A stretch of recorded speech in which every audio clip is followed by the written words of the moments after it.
Hey yo, it's your boy Vito Plays, and I'm back for all the peoples that believe in me, man. And yo, man, I know there's some women out there that don't believe in me, yo. And there's some real good women out there that really don't believe in me, yo. And I feel you, man. I understand y'all, man. And I understand y'all probably counting me out, but guess what, yo? Them good women ain't never believed in me, but them hoes did. It's your boy Vito Blaze, aka Vance Michelle, just back in the building talking that shit. Rapping Flames is here, kicking it, throwing shit. You know what I'm saying? Basically, this is just my podcast of me talking my business in the streets. And first off, I just want to say, man, how come nobody ain't tell me about Black Jesus? Because I really love this show, for real. How come nobody ain't tell me about Black Jesus? Slink is featuring Slink Johnson. It got King Bach. So what's his name? Bach something. I forgot his name in real life. But this motherfucker, it's King Bach though, his Instagram. And it got some other people too. It got even Charlie Murphy. I think this was one of his last roles before he died. And they also got John Witherspoon, John Pops Witherspoon, who played Pops in Friday, Pops in the Wayans Brothers. So, man, Pops, the granddad in the Boondocks.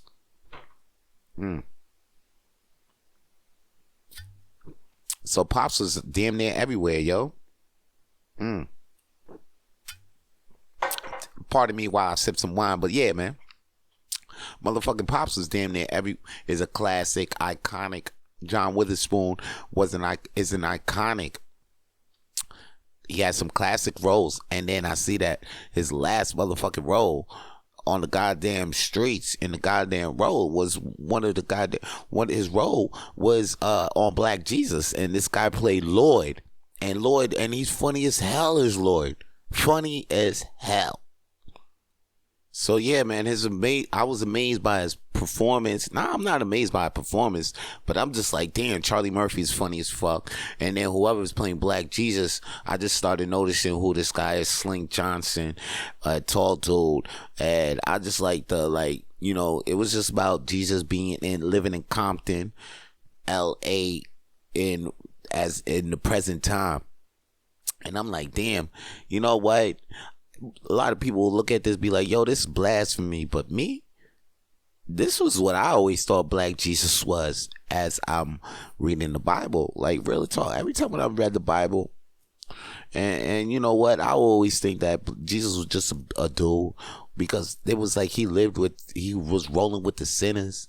And then I noticed like all the real dudes, man, I just feel like Jesus was a real dude, a real nigga, matter of fact. Not even a real dude, just a real nigga. And then I noticed that, like, him being a real nigga and had mad charisma, of course he had a whole bunch of following.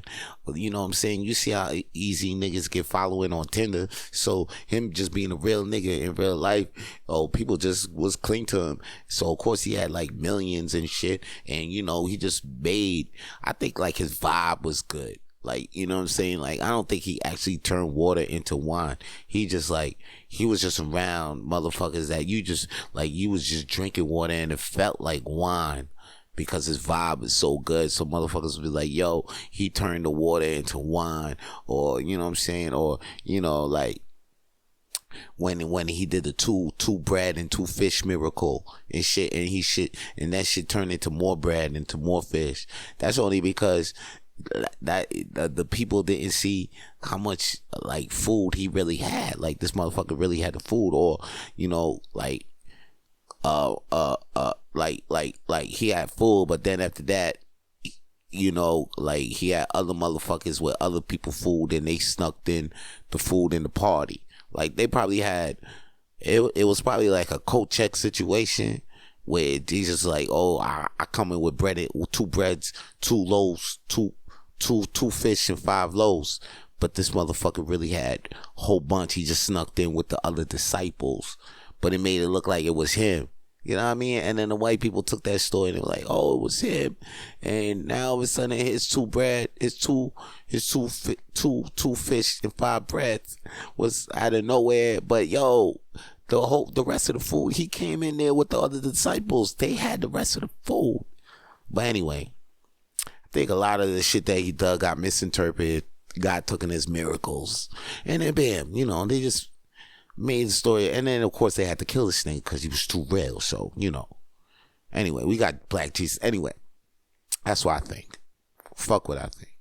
Just think about the show though, Black Jesus. And it was on, I think it's by the same guy that made Boondocks. That's what makes it ill. That's what actually makes it sick. That's what I actually like about this shit. Cause I thought it was kind of whack because I love Boondocks. Boondocks is always funny. It was always controversial and shit. So now I'm watching Black Jesus and I'm like, oh, here, of course they're gonna have some controversy shit. But I actually like Black Jesus because they actually have some lessons that you actually learn. It had that old sitcom feel. When you actually learn something. I felt like a better man after every episode. It wasn't blasphemy. I actually kind of felt churchful, religious. I felt like a good vibe after watching that Black Jesus. It felt more inspired, actually. I actually felt more grateful for my life, and I was actually more inclined to giving people love, spreading love. Can you believe this thing?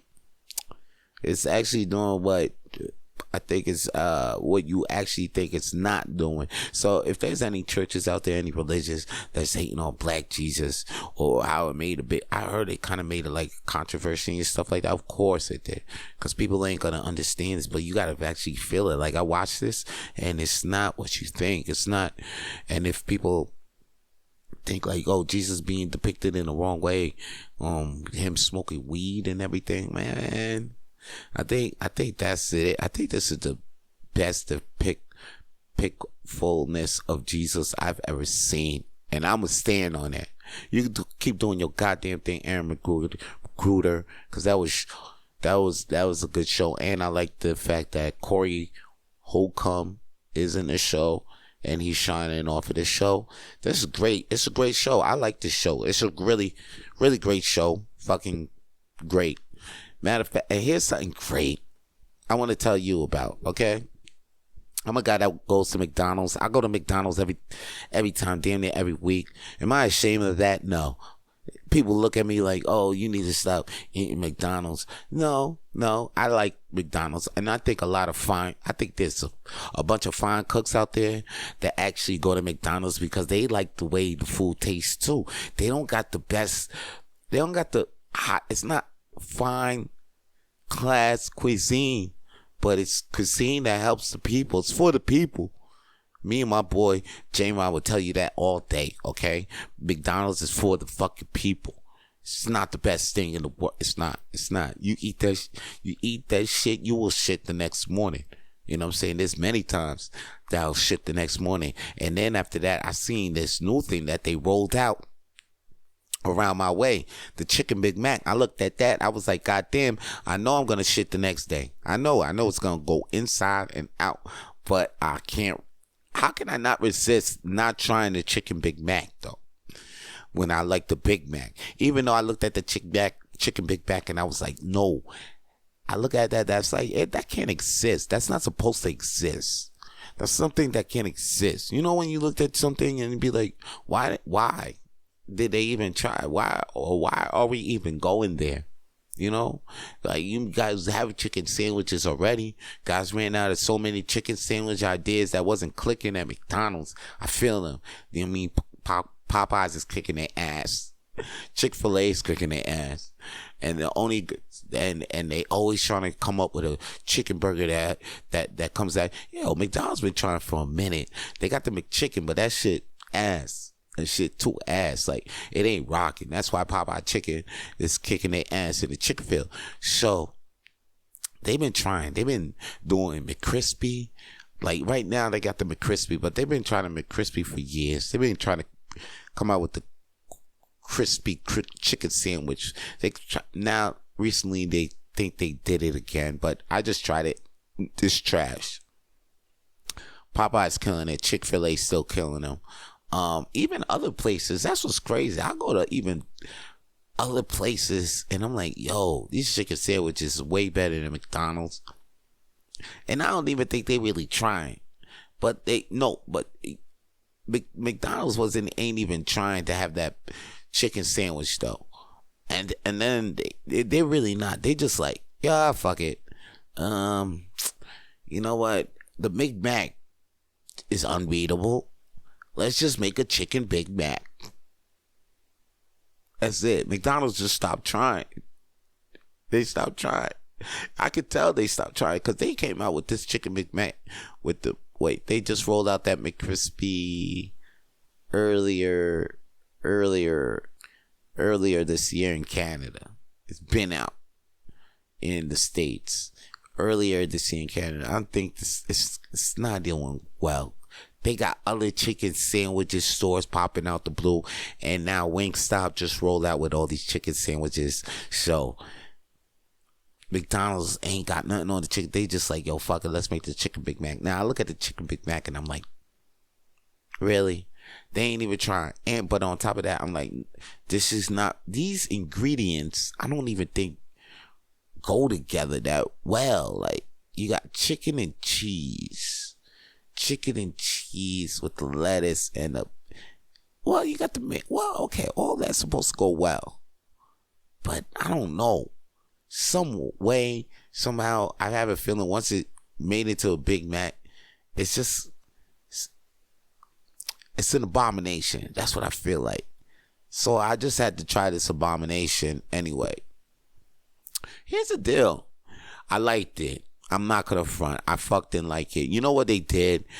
They did this. I'm thinking that the chicken patties in between the chicken Big Mac is actually gonna be like the McChicken, you know, breaded and not that kind of crispy. But then, yo, it's like they took the chicken McNugget, flattened it, like made it bigger, flattened it. And that's the patties that they use for this chicken Big Mac. I ain't never seen these patties being used in a chicken sandwich at all. I don't think they didn't use the McChicken patties. These ain't the McCrispy patties, chicken patties. No. This is some new shit. They took the chicken nuggets. That's what they did. That's the texture of the patties. You could quote me on this month. You could fucking go, if you hear this shit, and go get the chicken Big Mac. You take the fucking tap off and you take the lettuce off before you even bite it, and you look at the fucking patty and you tell me, am I bugging? Because that's exactly what the fuck I think this is. They took the fucking chicken McNugget, they made it bigger, they flattened it, and then these are the patties that's in the chicken Big Mac. That's why these shits is going, that's why they kind of crack. It's not even like, they ain't even fuck around and try to make it not crack. Because, you know, with the McCrispy and the Big Mac, they crack. See, the Big Mac is cracked because of the small little onions. See, there's little things. It's the small onions in between the that's what I think. The small onions, minced onions, and the fucking the sauce. Now the Big Mac, the cheese, the chicken Big Mac is cracked because it's chicken McNuggets with the Big Mac sauce. So basically, you have a chicken McNuggets, Big Mac sauce, and some cheese. And then you like, yo, that combination right there is crack. I ain't gonna front. They took a little simple combination, put it in. Yo, I say they smart for that. Chicken Big Mac got some years. I didn't think was here to stay. It's here to stay, guys. It's here to stay off the simple fact that this is chicken McNugget patties. Anyway, that's all I got to say about the goddamn chicken McMac. I was excited now because I chowed down. I was still hungry after that. That's the thing. It didn't fill me up. I was still hungry. I wanted to eat more. I had a chicken McMac. I think I went home and looking for some Haitian food. Like, oh man, anybody, whoever knows how to make I know how to make Haitian food, but it takes time. It really takes time. You gotta make the EPs. Yo, it's like making a lobster bisque, you know? Like, oh man, like you eat once you have that soup, it's amazing. But the time you have to put in to make lobster bisque, really, do you just for the 10 minutes of eating, maybe 5 minutes of eating the soup, you know, if you're not even trying to wait for the soup to get cold. Me, I got soup, big soup coolers anyway. So like my soup get cold in like 2 minutes. I finish soup in like 3, 4, 5 minutes. You hear that? That's soup cool.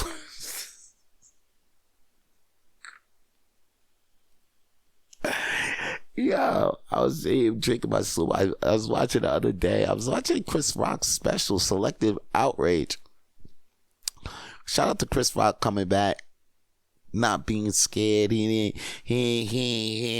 wasn't acting like no punk after he got slapped. I mean, it took him a year. I mean, we ain't hear from him for a whole year, but like, I mean, let him. He needed time, whatever time he had to do to rest and to heal from whatever the fuck he was going through. But like, yo, I saw the Selective Outrage.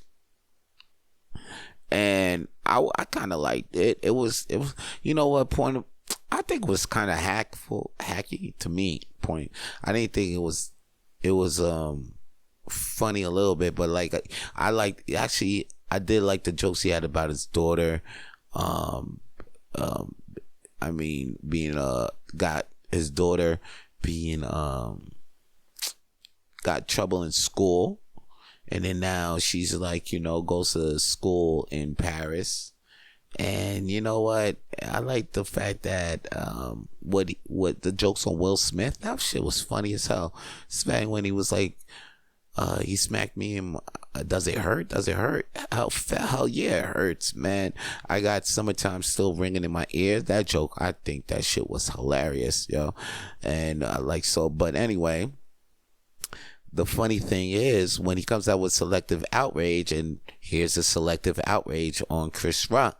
Now, me being a comedian, of course, you're going to be like, oh shit, here's another comedian backing up his boy, because, you know, these comedians, they feel like they could say anything that they want to say. I'm like, yo, okay. I'm not saying that. I'm not saying that you guys should stop with the criticism. But it's just like Chris Rock said in the beginning of his special. If you guys are going to criticize somebody, then I mean, criticize damn near everybody. Don't criticize this one person, bring him down, and then the next person who might do the same thing, and then you guys ain't criticizing that person. Because just like Chris said, he's like, yo, there's some people that's out there that's really not playing R. Kelly's music. They're really like, yo, stop playing R. Kelly's music. But then they're blasting Michael Jackson music. You know, so it's like, if you're going to say, basically stop with the hypocrites. Stop with the hypocrisy. The Selective Outrage. It's nuts. It's ridiculous, you know, because like, it's to the point where it imbalances important shit. Because if we have Chris Rock, if we got Chris Rock, we have Selective. If we have everybody talking about what Chris Rock says, then their attention will be away from what really is going on and what's the important stuff, what we really should be being important to. Because you know what, Chris Rock ain't saying nothing that nobody else ain't say. And if we just paying attention to the stuff because Chris Rock is saying it, then that's whack. It's really whack. And it's really whack because there's maybe other stuff. You know what I'm saying? Like, maybe you are a friend of Meghan Markle and you feel sorry for what she said, for what was said about her. But yo, there's more important going on, more important things. And matter of fact, not even more important things in the media, just more important things in your life. Like, damn, like, that I might not know about, that nobody else know about, only you know about, that you should know about, and you got to take care of that. You know what I mean? because that matters to you. That's the things that sticks to you, and that's the thing that's gonna make you live. You know, not the thing that Chris Rock is talking about. Anyway, a lot of people just got their minds on the wrong things sometimes, I feel like. Oh yeah, so what? Chris Rock made some jokes about Will Smith's wife. Jada was like, Jada said that Chris Rock, as you can see, it was two petty things between. So I mean, just let them be. Let them be. You know, humans are gonna be humans now. I don't think anybody's perfect, yo.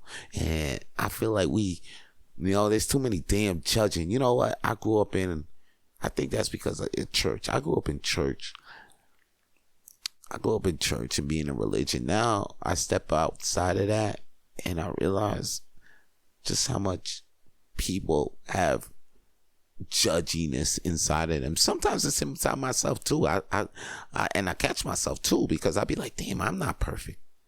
I'm like, why am I even like even me? Like I even like I'm a comedian right now. I think I've been in the game 5 years now. And sometimes I might even trip. I might see an open micer in action, because I run an open mic, and I might see an open micer in action. I might see somebody start out and I'm quick to judge. I'll be like, yo, this guy's trash. Sometimes I'll be like, yo, this guy's trash. He might I don't even know why he's trash. But then I remembered I was trash. You know, I wasn't always this good. I wasn't always funny. I'm not always funny. I was like, when I first started, I remember I had a good start, good first show, but for 6 months I was trash. I remember I would get up there and I would think that I was doing good, but I was doing shit. I was looking back at my sets, I was hearing them, and like I would hear me talk for like a minute or two, and I would hear no laughter. And I'm thinking, I remember when I'm up there, I'm like, yeah, I'm doing good, but y'all gonna hear the tapes, and I'll be like, oh, this is shit. And then I'll be like, yo, I'll ask the promoters or the producers running the show, like, hey, can a brother get a weekend? Thinking I'm really there, but yo, I would think that I'm getting better and I'm not getting better. So anyway, but shout out to the producers, the promoters that still worked with the kid, you know, that helped me kept giving me that time, so I did get better, you know. But like, they had patience with me, so like, I have to remember that, yo, there was people out there that had patience with me and when I was shit. So yo, I can't be quick to judge these motherfuckers these days. I can't be quick to count somebody out. You know what I mean? I can't be, even though I feel like, or even off of the things that I deem that don't think that it's right. I'm not going to be quick to judge. That's what I'm saying. I'm not going to be quick to judge. I'm not going to have my selective, I'm not going to think that people are not enough, or I'm not going to count nobody out or judge them or think that whatever. I'm just going to be, I feel like we need more of that in the world. We need more openness. We need more like, fuck it. You know what I'm saying? Whatever. You know what I'm saying? Like, he sinned. He did a bad thing. But it's not like he's a bad person. Anyway, yo, check this, man. I'm going to cue up one of my songs, G. You know what I'm saying? This is my song. It's called It Ain't My Business. I recorded this shit on, you know, while listening to Boondocks. I heard the beat. And I was like, damn, son, did anybody ever rap on this beat? So I would but I took this beat. Actually, you might have heard this beat rapped before, like by Corday. But I actually had this beat. I actually made this song before Corday. See, that's how I know I'm a rapper. I should go back to this rap thing, huh? Anyway, hear this song. It's called It Ain't My Business by your boy Vito Plays. And then we back with more Rapid Flames.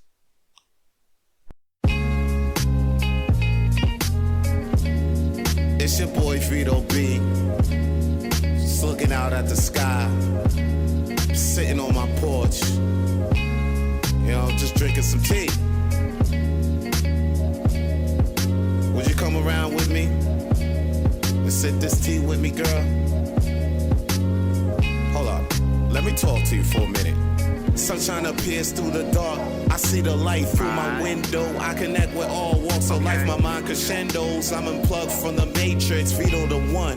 Don't be angry if you ain't this. This nice, this smooth. I'm tight rude. My manners I learned in the trap and to rap too. Miseducation started as a youngin' on the hill. Youngin' in them streets. I was looking for the thrills. What I'm looking for is that real life hip hop. Got me on my ditty. I can't stop. I won't stop. The heat is on and I can't forget the flip flops. Been working.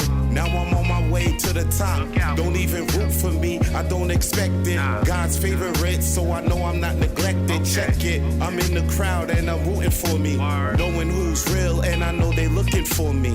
Shine my light so the world can see. Don't have to pay, you can get it for free. Some of y'all be tripping with ease. That ain't my business, I'll be sipping my tea. Shine my light so the world can see. Don't have to pay, you can get it for free. Some of y'all be tripping with ease. That ain't my business, I'll be sipping my tea. I'm in the spot and your bitch is swat, I know you hear me. The whole way ready to ball play, I'm on my fury. You must be blind, that's the reason you can't even see me. Hating on this cowboy from inside your TV. Actors exist in the real. You don't need a TV to watch them in the act or spit that debris. Clogging my ear hole with that trash. I sit back, watching your whole casket drop. And then I laugh. I'll be on it since the crack of dawn in the morning. Way before the Mexicans start to mow your lawn. Vito's in the dorm, spit fire just to make it warm. Hit up your girl for a quickie, and then I'm going back to business or to perform at another show. Don't even ask what is this, you already know. V.I., the one you need to know though. Sometimes I'll be doing my rounds on the solo. Shine my light so the world can see. Don't have to pay, you can get it for free. Some of y'all be tripping with ease. That ain't my business, I'll be sipping my tea. Shine my light so the world can see. Don't have to pay, you can get it for free. Some of y'all be tripping with ease. That ain't my business, I'll be sipping my tea. Yeah. Just sitting here sipping my tea. Yeah, come over here. Come sip this tea with me, bitch.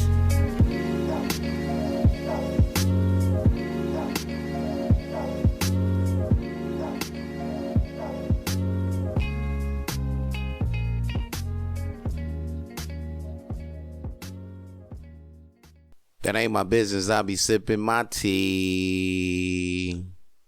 Yo, you know what else I felt like? I felt like this wasn't my business to talk about in the beginning when I heard about this shit. But then I felt like, you know what? I'm going to talk about it. I feel like I should talk about it because it happened to my brother. And then it's just a trend that it's also a trend I'm seeing out there too. I'm going to say it, but these hoes ain't got no manners. A lot of these hoes ain't got no manners these days.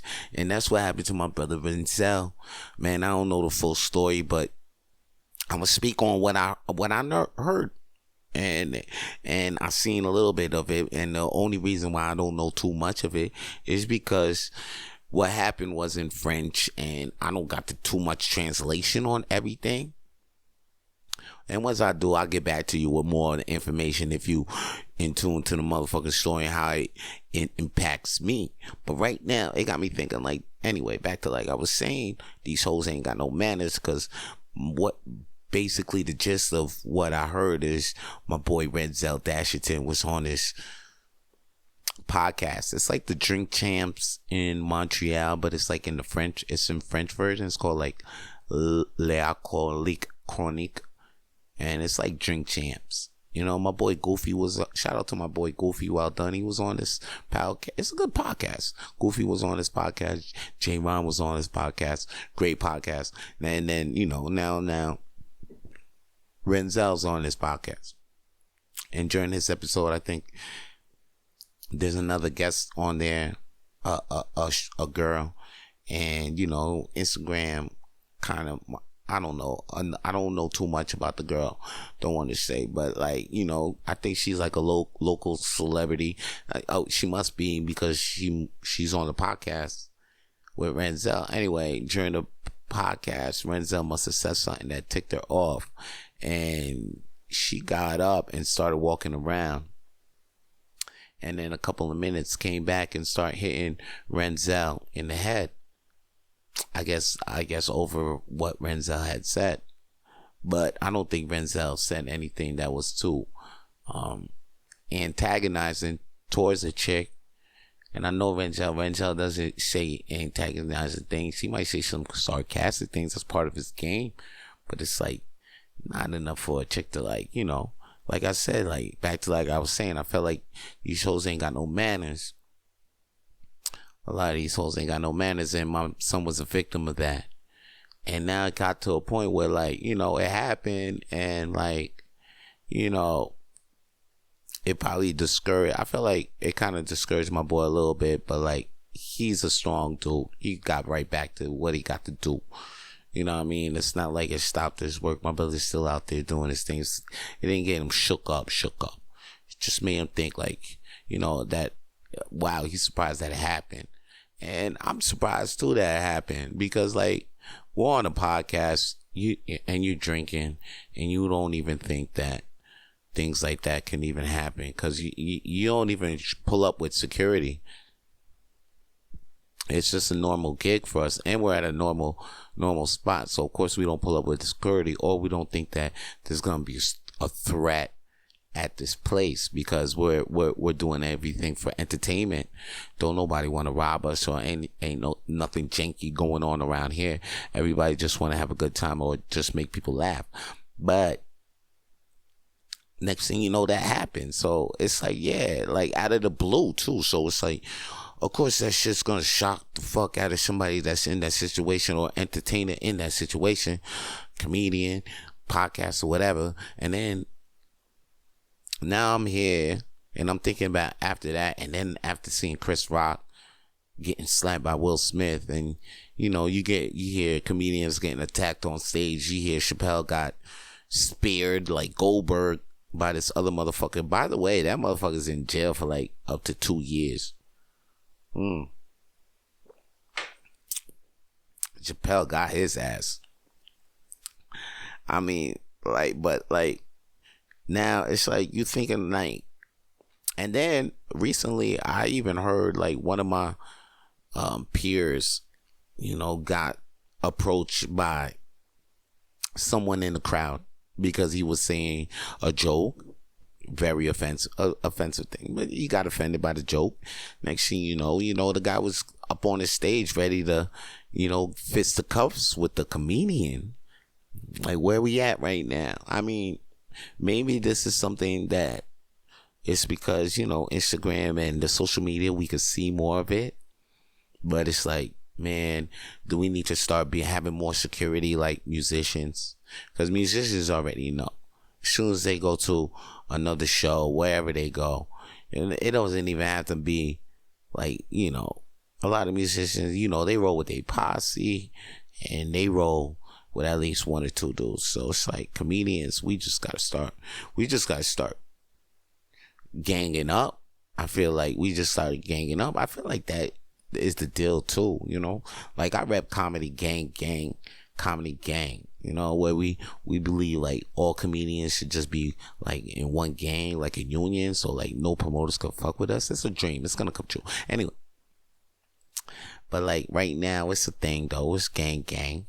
But like, I feel like we need to be a real gang now, because I feel like if we's a real gang, I feel like people can't fuck with us. Like, we don't have to be, I'm not saying we strap up, but like, they'll think twice before stepping up to a comedian if they see 3 other comedians, and they know for sure they got the bat, because, you know, we all ganged up, we all in one spot.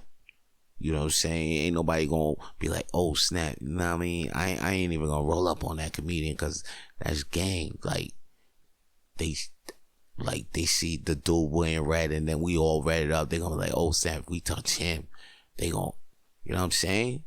Because we gonna have to bring that. We gonna have to, if they bringing that, we're gonna have to bring that type of vibe. You know what I'm saying? Like, we gang. We gonna be part of it's either that, or it's gonna be a blood comedy chapter. Next thing you know, I'm gonna be repping blood. Now I see why Cat repping Bloods. Now I don't. Cat Williams because he was with Dipset for a minute. I thought that was kind of weird, but now it makes sense. It makes sense.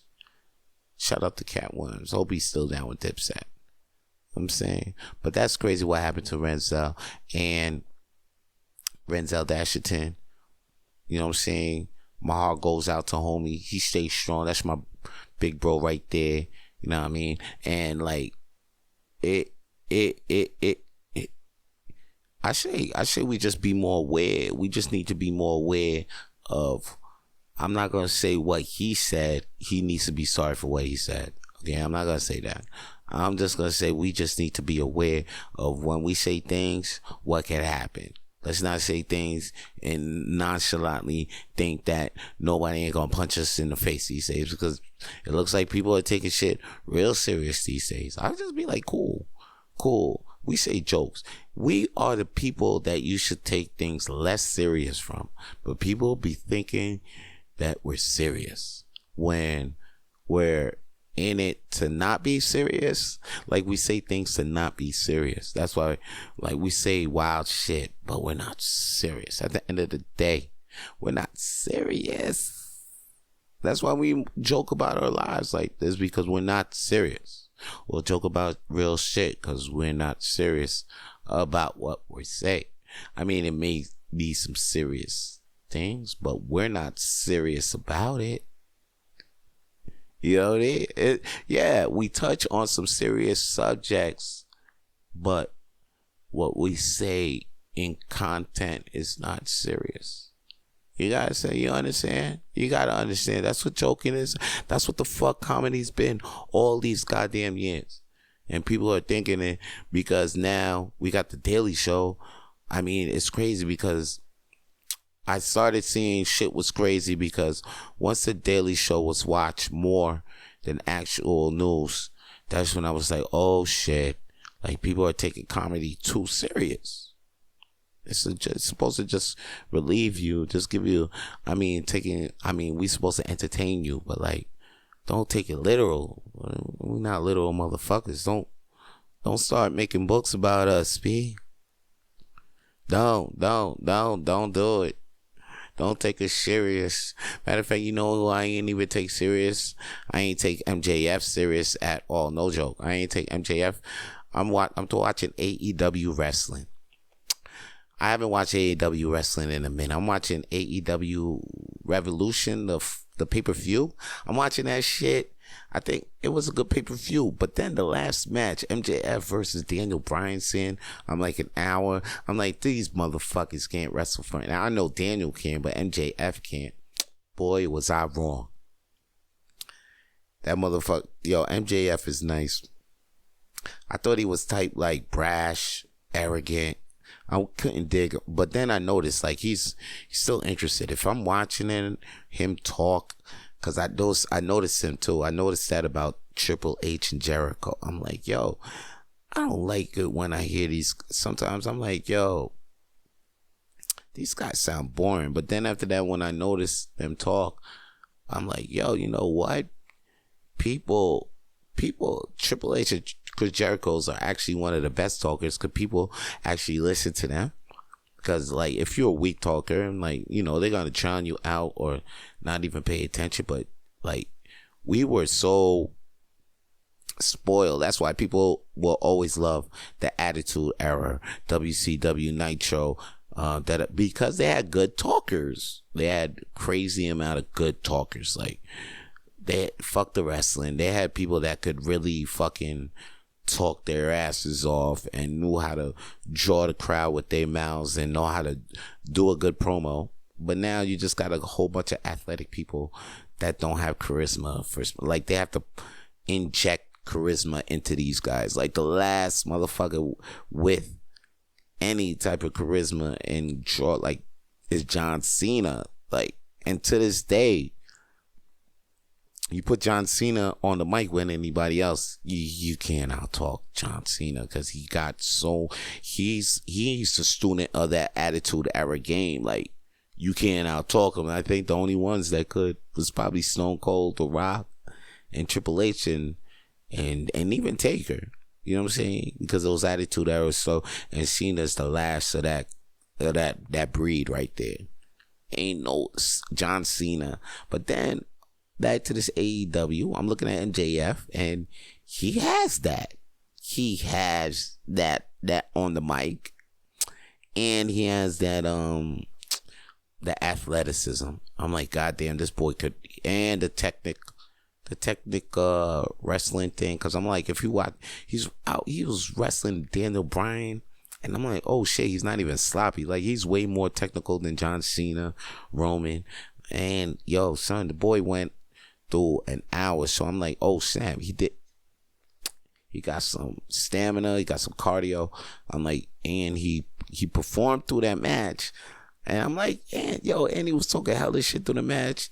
He was going crazy as a heel. He poured some water or whatever. I think the reports say tequila, but it looked like it was water on this little black kid. I felt like he did a real racist move. But, like, I felt that in my heart. That's what I felt in my heart. Like, on that little black kid. I was like, what the come on. I really hated him. Like, I was like, this piece of shit. But I'm like, this is what he wants. I'm like, this guy's good. He's good. He kept the belt, retained his belt versus Daniel Bryan. It was an amazing match. 60 minutes. I felt it was a Shawn Michaels versus Bret Hart thing. For real. That hour match was great. I'm watching it. I'm like, yo, Dave Meltzer's definitely going to give this shit 5 stars.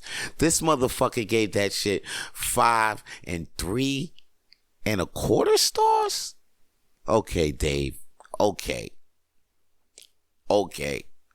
And you know what? He said that, oh shit, do I lose a star now? Like, he really joked you. I bet you really love that, huh, Dave?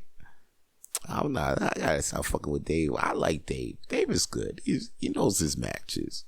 People get on Meltzer like, oh, he gave 5 stars. You can only give 5 stars to the Young Bucks and Omega, and because they be doing some crazy shit, son.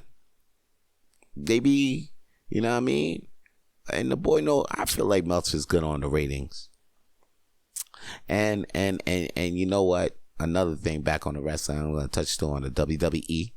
Like, I went to Elimination Chamber. It was lit. I was in Montreal. Saw Sami Zayn do his goddamn thing.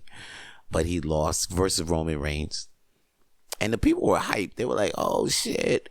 Sammy. And I think the rest of the world, too, was kind of riding high with Sami Zayn. And they were hoping for him to go to WrestleMania to be inserted in the main event still. Even though we know we're going to get Cody Rhodes versus Roman Reigns. People like, oh, we're not feeling like, oh, it should be. And then I hear some critics like, oh, it should be Sammy no. Cody is the dude. Cody's the story you want to see to finish Roman Reigns. And like, I didn't think I wanted to see this match. 2, I think it was kind of pushed. I felt like, of course, they're going to give him the WrestleMania match because he came from the company he started. I mean, they got to give him shit. If he gonna come back, he definitely gonna come back with the belts. Like, they gonna definitely say, yeah, Cody, all right, you get to be champion now. Like, because after, like, he left the company because they didn't think he could be a champion. Then he left the company, worked his ass off and made himself champions in other places and helped start AEW and made AEW a WWE problem. And then WWE was like, yo, come on, come back home, man. Come back home. This is where you belong, man. What are you doing out there, man? And then so they was like, all right, Cody's like, all right, cool, man. If I'm coming back, man, yeah, you give me the belt. Like, okay. I'm sure they did. I'm sure. And I'm sure this is what we look, and I'm sure we in the back, us smart fans, we like, we think like, okay, like Cody beat Roman, of course they're gonna do it to her, but it's not believable now. And right now we want Sammy to be, but now I'm like, yo, they've been doing some things where the storyline kind of shifts, where where it's gonna go. Sammy and Kevin versus the Usos at the WrestleMania. That's where it looks like it's going. And because they shifted off that, and now how they got inserted Cody way more, like even to the point where Usos got beat up by Sami Zayn, and instead of Kevin coming to save Sami, Cody came in. So like, you know, Roman can have a problem with Cody now. And now Roman is talking trash on Cody, like, oh, Cody, you know, you ain't never competed for these belts. Anyway, the story's getting good between Roman and Cody to the point where Sami doesn't have to come in. Sami doesn't even have to be in this story. We're good. And it's fine too. It's not like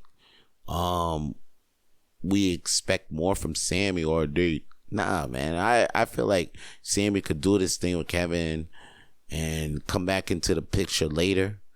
Maybe later in the year, but like this Roman and Cody thing is years in the making. His song starts off, there's more than one royal family in wrestling. And like wrestling has more than one royal family. If that's not a shot at Roman Reigns, I don't know what is. Because we all know what else is the other royal family in wrestling. Well, there's the Flairs and there's the Bloodline. But like, yo, there's more than one wrestling family. That's a great line. And now that I think about it, yeah, that could go at Flair as well too. Could go at Flair. Shit, the Hearts too. There's more than one in wrestling. There's more than one royal family. For sure, I just started thinking about it. There's a lot of royal families, especially the Hearts. So now you're going to go after the Tyson Kid. After all the royal family, you should go after Roman. You should go after Flair for the women's titles. Like, collect all the belts, Roddy. And be like, there's more than one wrestling family, and I got all the belts. I